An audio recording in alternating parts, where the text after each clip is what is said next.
तो दोस्तों आज ये उड़ान वाला कबूतर हमारे फार्म पर कैसा है ये तो आपको व्लॉग देख कर ही पता चलेगा। ये उड़ान वाला कबूतर है। बहुत बड़े बड़े कबूतरबाज मेरे पास आएंगे और बोलेंगे सामा भाई हमें ये कबूतर दे दो, हमें ये कबूतर दे दो। तो भाई आपके भाई की बहुत डिमांड हो जाएगी। हा हा हा हा हा।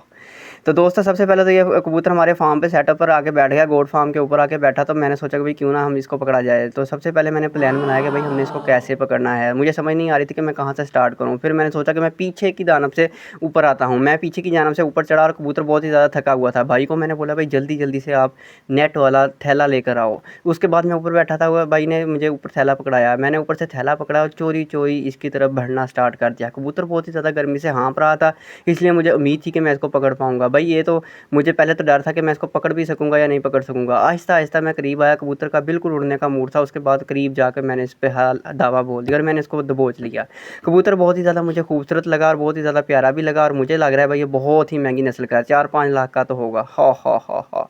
हो सकता है कि कबूतरबाज मेरे दरवाजे पर आना स्टार्ट कर देंगे और मिन्नतें करना स्टार्ट कर देंगे भाई हमें कबूतर दे दो। उसके बाद मैं चल पड़ा सीधा अपने साथ वाले ग्राउंड में। वहाँ पर हमारा शहतूत का दरख्त लगा हुआ है। हमने सोचा कि भाई राजू और कालू के लिए हरी हरी पत्ती लेकर आए। शहतूत के पत्ते बकरों को बहुत ही ज़्यादा पसंद होते हैं, इसलिए हमने तेज़ी से पत्ते उतारना स्टार्ट कर दिया।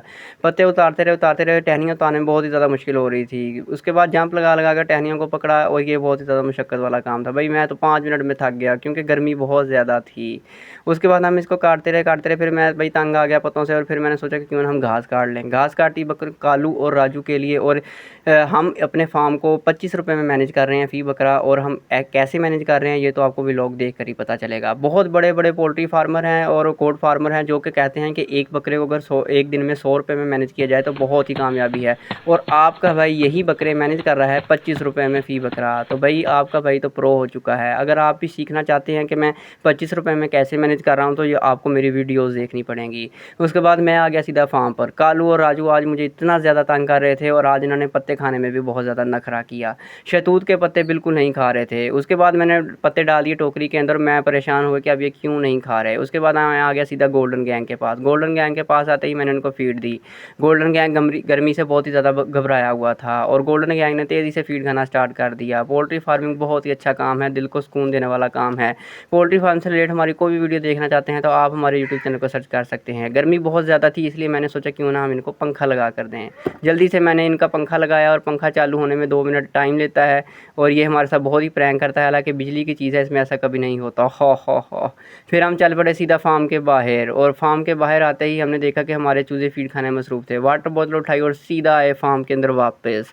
यहाँ पर आकर देखा तो हमारे बकरे जो है वो नखरे के साथ पत्ते खा रहे थे। नखरे के साथ पत्ते खाते खाते मैंने देखा भाई ये क्या करना चाह रहे हैं। फिर मैंने सोचा कि क्यों ना इनको दिल खुश किया जाए। जैसे ही मैं रोटी लेकर अंदर आया हूँ तो ये खुश हो गए। ये हुई ना बात, ये बात। और ये देखो दोस्तों इन्होंने बोला कि अब तुमने सामा भाई बिल्कुल ठीक किया है। और जैसे ही मैं रोटी लेके आया हूँ तो इन्होंने मेरा पीछा करना स्टार्ट कर दिया। राजू तो ऐसे करता है कि वो मुझे धक्के मारना स्टार्ट कर देता है जैसे मुझसे कोई पिछले जन्म का बदला ले रहा हो। मैं इससे बहुत ही ज़्यादा डर जाता हूँ क्योंकि ये बहुत ही ज़ोर से टक्कर भी मार देता है जब इसको खाना ना दिया जाए। ख़ास तौर पे जब रोटी आ जाती है तो ये बिल्कुल उतावला हो जाता है और ये इसको कोई चीज़ दिखाई नहीं देती। उस टाइम इसको मैं भी दिखाई नहीं देता। उसके बाद रोटी खिलाई और मुझे लग रहा था कि ये भाई मुझे मारेगा। और दूसरा राजू के काम चेक करे वो भी मेरे ऊपर चढ़ाई कर रहा था। फिर मैंने सोचा कि मैं केज के पीछे जाकर छुप जाता हूँ। मैं राजा और रानी के केज के पीछे जाकर छुप गया। राजू मेरे पीछे आया और इसने केज के ऊपर टांगे रख के रोटी खाना स्टार्ट कर दिया। उसके बाद मुझे बहुत ही ज़्यादा मज़ा आने लगा इनके साथ मस्तियाँ करने में।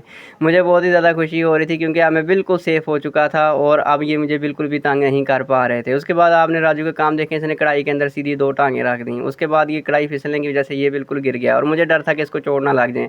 भाई ने भी मुझे बोला कि भाई बकरे को चोट लग सकती है, तुम इंसान हो ना। मैंने बोला जी भाई ठीक है, बिल्कुल मेरी ही गलती है, ये बिल्कुल सच्चे हैं। क्योंकि जब भी बात जानवरों की आती है तो हर बंदा जानवर का ही साथ देता है। मुझे बहुत ही ज़्यादा हंसी आई और मैंने इनको प्यार किया और प्यार करने के बाद इनको रोटी खिला दी। इनाम में इनको रोटी मिली और इन्होंने पत्ते बिल्कुल नहीं खाए। खैर कोई बात नहीं, जब भूख लगेगी खुद ही खा लेंगे। उसके बाद बारी आ गई राजा और रानी की। अब पता नहीं ये दोनों राजे हैं, ये दोनों रानी हैं, मुझे इस बात का बिल्कुल नहीं पता। मैंने इनको फीड दी, केज खोला और फीड के और केज के अंदर रख दिया। ये दोनों भाई इतना इत्तेफाक से खाते हैं, इतना मिलजुल कर खाते हैं जैसे इन्होंने कहीं यूके से डिग्री की हो। क्योंकि ये बिल्कुल इंसाफ के साथ मिल बांट कर अपनी फीड खाते हैं, जबकि राजू और कालू में बिल्कुल ये बात नहीं है। अब उसके बाद हमने राजू को दिया पानी। राजू पानी पीना स्टार्ट कर दिया। राजू और कालू तो कहते हैं